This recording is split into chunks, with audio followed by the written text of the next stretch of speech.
So ayun guys, biyahe tayo ulit. Nandito tayo ngayon sa Barangay Habana, Navas, Aklan. So papunta tayo guys ng Helmet Central Katiklan Branch.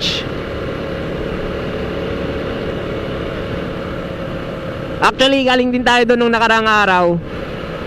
Pero since may nagpabili sa atin ng helmet ngayon, so pupunta tayo ngayon doon sa Helmet Central para bumili ng helmet guys.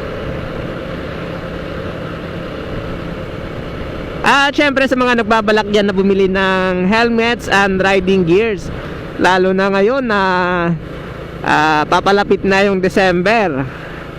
Ano meron sa December? Alam nyo na yon.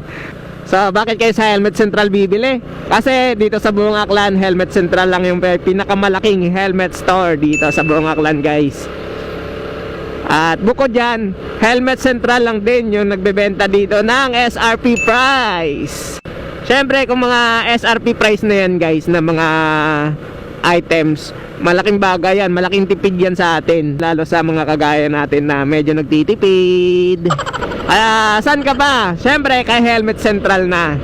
Kasi kay Helmet Central, sure kang safe ka. So tara guys, at samahan nyo muna ulit ako sa biyahe natin ngayong araw papuntang Katiklan. Let's go!